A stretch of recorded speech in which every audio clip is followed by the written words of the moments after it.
தினமும் அண்ணா சாலையில ஆபீஸ் டைம்ல டிராபிக்ல மாட்டிக்கிட்டு தவிக்கிறீங்களா? ஜூன் மாசமே முடியும்னு சொன்ன சைதாப்பேட்டை தேனாம்பேட்டை மேம்பாலம் இப்போ என்ன நிலைமையில இருக்கு தெரியுமா?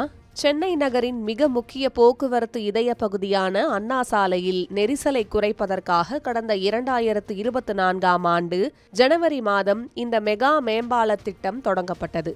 சைதாப்பேட்டை முதல் தேனாம்பேட்டை வரை சுமார் 3.20 கிலோமீட்டர் தூரத்திற்கு 621 கோடி ரூபாய் மதிப்பீட்டில் இந்த பிரம்மாண்ட பாலம் கட்டப்பட்டு வருகிறது. இந்த மேம்பாலத்திற்காக மொத்தம் 131 டெக்குகள் எனப்படும் தாங்கு தளங்கள் அமைக்கப்படுகின்றன. இதில் விசேஷம் என்னவென்றால், வழக்கமான கான்கிரீட் பாலமாக இல்லாமல் முழுமையான இரும்பு கட்டமைப்பில் இது உருவாக்கப்பட்டு வருகிறது. இதற்கான பிரம்மாண்ட இரும்பு பாகங்கள் அனைத்தும் மகாராஷ்டிரா, கோவா மற்றும் ஹைதராபாத் ஆகிய மாநிலங்களிலிருந்து முன்கூட்டியே தயாரிக்கப்பட்டு சென்னைக்கு கொண்டு வரப்பட்டு அதிநவீன தொழில்நுட்பத்துடன் பொருத்தப்பட்டு வருகின்றன. திட்டமிடலின்படி கடந்த ஜூன் மாதத்திற்குள் இந்த மேம்பால பணிகள் அனைத்தும் முடிவடைந்து பொதுமக்களின் பயன்பாட்டிற்கு வந்திருக்க வேண்டும்.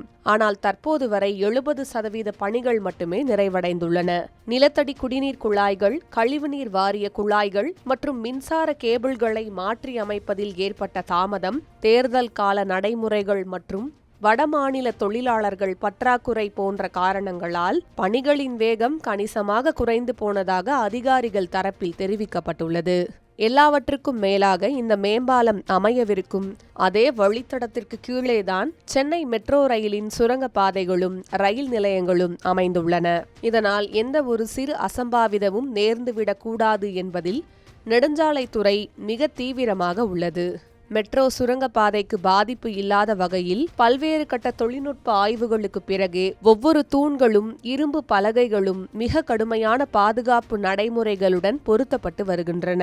தற்போதைய சூழலில் மீதமுள்ள 30% பணிகளை முழுமையாக முடிக்க இன்னும் ஓராண்டு காலம் தேவைப்படும் என நெடுஞ்சாலைத்துறை அதிகாரிகள் அதிகாரப்பூர்வமாக தெரிவிக்கின்றனர். இதனால் அண்ணா சாலையின் இந்த அதிநவீன இரும்பு மேம்பாலம் வரும் 2027ஆம் ஆண்டு ஜூன் மாதத்திற்குள் மட்டுமே முழுமையாக நிறைவடைந்து மக்கள் பயன்பாட்டிற்கு வரும் என தெரிகிறது.